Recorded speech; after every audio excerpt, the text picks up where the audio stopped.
Bonjour tout le monde, bienvenue sur ma chaîne dans une nouvelle vidéo, c'est lundi, que lisez-vous? Alors, ce que ça implique, cette vidéo-là, ça implique que je vous parle de mes lectures passées terminées, je vous présente mes lectures actuelles et je vous partage les lectures que j'aimerais lire dans le futur, soit cette semaine ou la semaine prochaine, ou dans 2 semaines aussi. Donc, on va commencer par le premier. Ça va être très diversifié aujourd'hui. J'ai plusieurs bandes dessinées, quelques mangas et quelques romans que j'ai déjà terminés ou qui sont en cours. Et puis la plupart des lectures que j'ai l'intention de faire dans le futur, c'est des romans. Alors, le premier roman, en fait, c'est plutôt une biographie que j'ai terminée. C'est la fameuse biographie de Josephine Baker par Lynn Haney, dont je vous ai parlé dans une autre vidéo. Et donc, lire la biographie, ça a vraiment été un plus pour moi parce que j'ai connu Josephine Baker en classe, quelle surprise! Et puis, j'ai fait un exposé oral dessus, mais quand on fait une recherche à l'école, j'ai toujours l'impression que c'est trop superficiel. Et puis là, étant tombée sur la biographie, j'ai pu en apprendre beaucoup plus sur cette femme. Pour ceux qui ne le savent pas déjà, Josephine Baker, c'est une star de la danse du Charleston pendant les années 20 à Paris, donc pendant les années folles. Elle est noire et donc la couleur de sa peau va beaucoup contribuer à sa mystification et à son succès durant sa carrière. Et donc, oui, elle est admirable par les nombreuses actions qu'elle a faites durant sa vie. Notamment, elle a participé à la Deuxième Guerre mondiale en tant qu'espionne pour les Alliés. Ensuite, elle a adopté 13 enfants de pays différents pour prouver que le racisme est une chose artificielle créée par l'homme et que naturellement tous devraient vivre en harmonie ensemble. Et donc pour ça, vraiment, je l'admire. Et pour d'autres côtés, elle me dégoûte plutôt. Je suis pas en accord avec toute sa personnalité et ça me fascine parce que on voit vraiment toutes les contradictions, tout ce qui forme Josephine Baker. Et donc c'est une lecture vraiment passionnante. Comme le livre est très vieux, ça m'étonnerait qu'on le retrouve dans les bibliothèques ou dans les librairies encore aujourd'hui. Moi-même, j'ai trouvé dans une vente de bibliothèque à Montréal. Et puis, il y a plusieurs livres comme ça qui sont très vieux, dont les bibliothèques, justement, ne veulent plus. Alors, voilà pour ça, je pense. Je n'ai pas la prétention de dire que je suis la seule qui l'a dans le monde, mais ça doit être assez difficile à trouver. Voilà pour Joséphine. Ensuite, un roman que j'essaie de terminer et que je n'arrive pas à terminer, ce dont je ne suis pas très fière. C'est un grand roman qu'il faut avoir lu au moins une fois dans sa vie, d'un grand auteur également. Et puis, je vais tenter de le terminer. C'est Les Misérables de Victor Hugo. Alors moi, je les ai aux éditions Gallimard Folio Classique. Et puis, c'est divisé en 5 parties. Et dans ce livre-là, j'ai les 3 premières parties qui finissent avec Marius. Donc, je crois que l'ordre, c'est Fantine, voilà. Ensuite, c'est Cosette et ensuite, c'est Marius. Alors, pourquoi j'arrive pas à terminer ce foutu livre? C'est à cause des descriptions. Alors, c'est à savoir que Les Misérables de Victor Hugo, c'est une fresque sociale de toute la société parisienne de un peu avant la Révolution française jusqu'à surtout après la Révolution française, donc environ dans les années 1862, qui est la date de parution de ce roman-là. Et puis, justement, chaque détail, chaque caractéristique architecturale de la ville et sociale est importante dans le roman pour Hugo, pour justement peindre sa fresque sociale. Et donc, pour amener un personnage de plus à l'histoire, il va falloir qu'il passe par tout le contexte historique pour expliquer pourquoi ce personnage-là existe et est dans l'histoire et pourquoi c'est un misérable. Par exemple, avant la Révolution française, il y avait beaucoup de gamins voleurs dans les rues de la ville. On les appelait les enfants de Paris ou les enfants du ventre de Paris. Et puis après la Révolution française, il n'y en a presque plus. Les rues sont plus nettoyées, si on peut dire.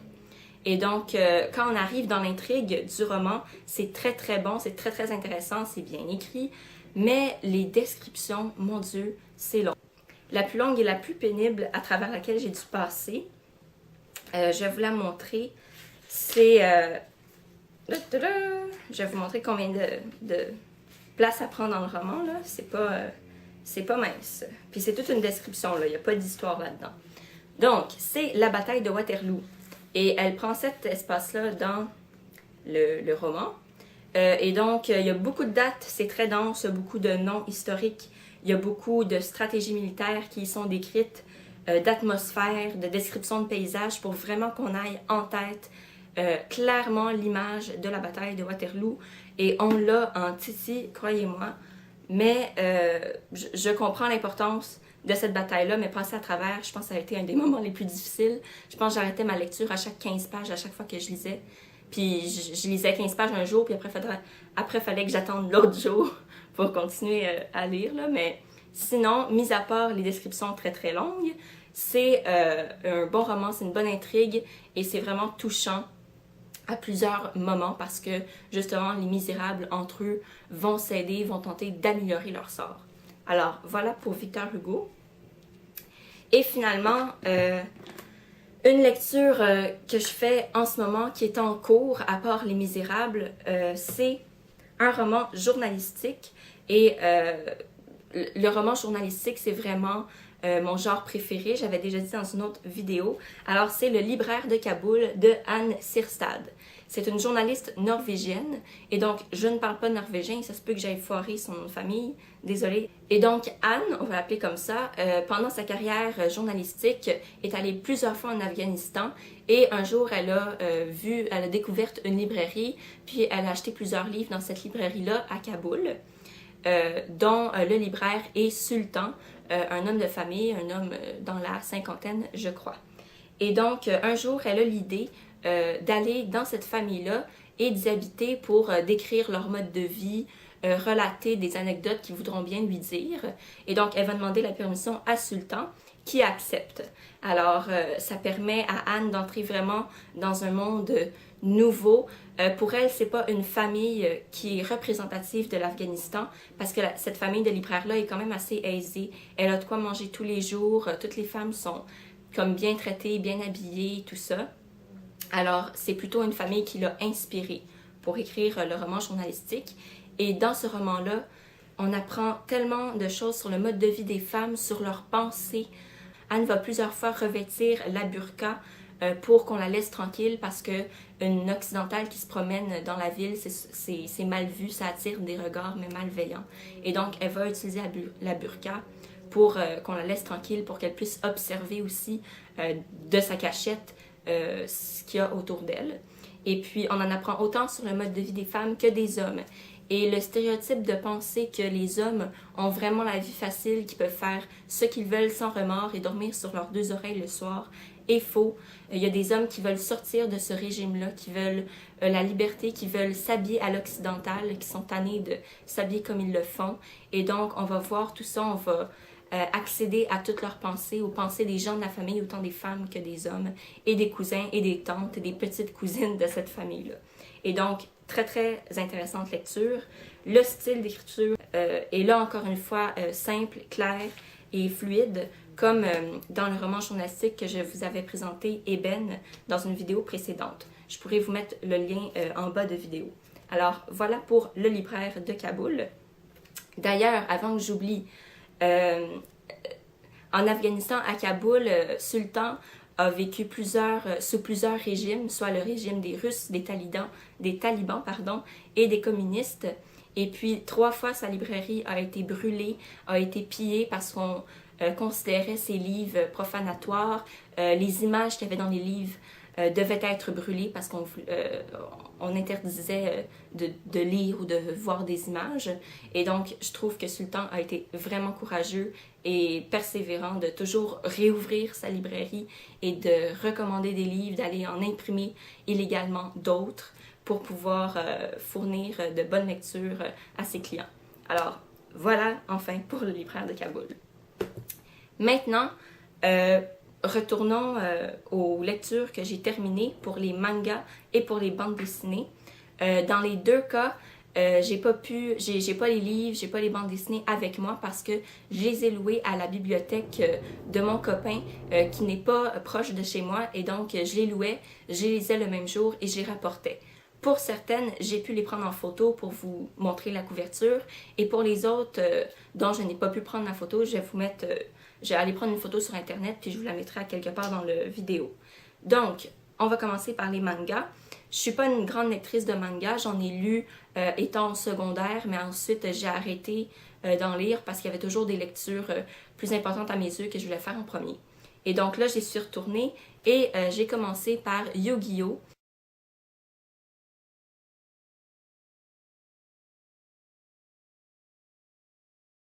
Une série très célèbre que tout le monde a lu, sauf moi. Et donc, j'ai commencé à la lire. J'ai lu que le premier tome, parce que j'avais juste le temps en une journée pour le premier tome, en plus des autres BD. Et puis, le premier tome, j'ai appris que il n'y avait pas du tout rapport avec le reste de la série, que c'était vraiment pour camper ce pourquoi Yu-Gi-Oh! Était devenu celui qu'on connaît dans le reste de la série. Et je lui ai trouvé un aspect à Yu-Gi-Oh! Très naïf, très enfantin. Il découvre qu'il a un pouvoir vraiment grand de combattre ses adversaires par le jeu, un jeu assez machiavélique. Et puis lui, il va l'utiliser pour garder ses amis, pour les sauver, pour les protéger, alors que ses amis sont 10 pieds plus grands que lui et qui pourraient très bien se défendre. Alors ça, j'ai vraiment trouvé ça adorable à propos de Yu-Gi-Oh! Et ce que j'aime aussi, c'est que c'est pas comme un Dragon Ball, il y a juste ya de même, là. C'est vraiment plus développé que ça. Ensuite, j'ai lu Inuyasha.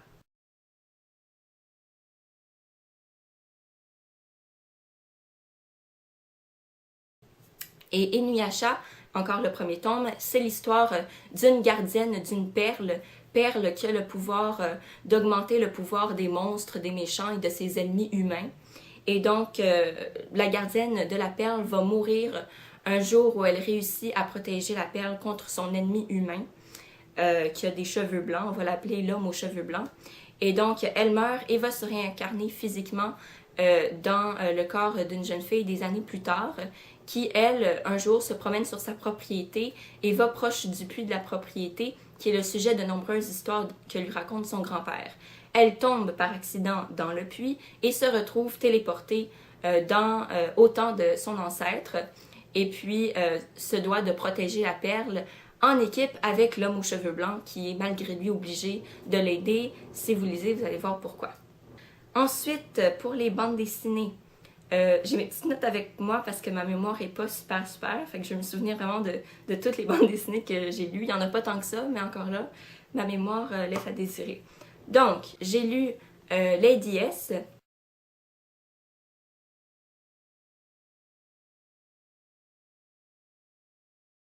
qui est une bande dessinée politique et d'aventure.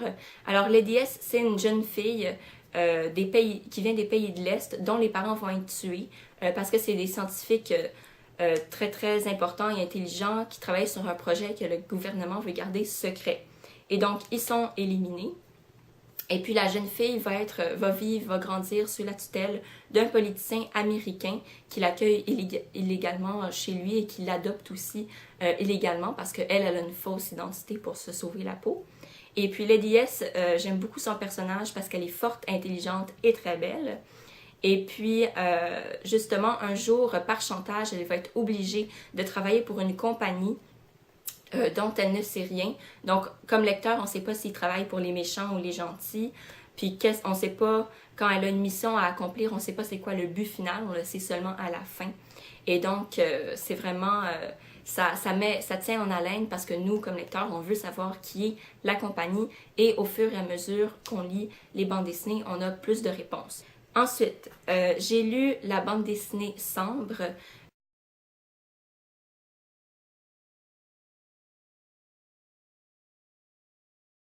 C'est une bande dessinée très appréciée de certains youtubeurs, dont je crois Margot Liseuse, et donc ça m'a donné l'idée de la lire également. Alors, Sambre, c'est l'histoire de la famille Sambre, dont les hommes de différentes générations tombent chacun à leur tour amoureux de la jeune fille aux yeux rouges. Historiquement, le peuple aux yeux rouges, dont il ne reste que des femmes, est un peuple rejeté, qui doit être éliminé et ça développe chez eux un sentiment de vengeance, un besoin de vengeance et donc tous ceux qui tombent amoureux des femmes aux yeux rouges ont sur eux cette malédiction de mourir jeune, de pas vivre heureux quoi. Et donc, on suit dans la bande dessinée Sambre le parcours du jeune Bernard-Marie qui va tomber amoureux de la jeune fille aux yeux rouges. Et dans la guerre des Cendres, qui est une extension, on peut apprendre, on peut découvrir c'est quoi la vie du père de Bernard-Marie qui lui aussi était tombé amoureux d'une jeune fille aux yeux rouges et qui avait commencé une recherche sur le phénomène des yeux rouges et ceux plus vieux encore que lui, etc., etc.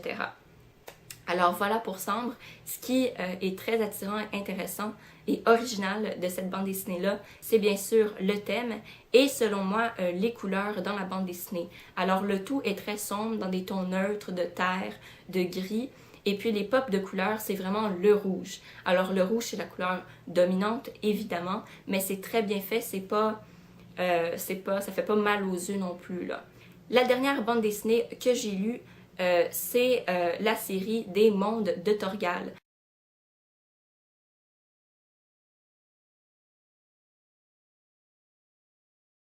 Alors, dans cette série-là, on peut en savoir plus sur les personnages secondaires que rencontre le personnage principal Torgal ou son fils Jolon.